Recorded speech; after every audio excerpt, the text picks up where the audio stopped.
My plants, this one, my plant needs some fertilizer. I think it's getting dry, or maybe because it's very cold.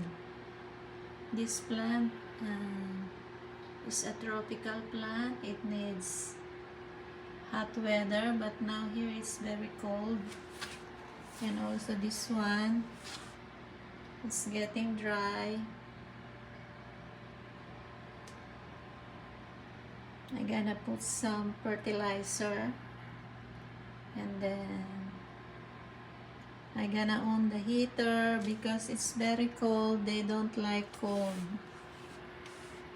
They like it hot as a tropical plant. They are dying. Not dying, just dry. Get drying.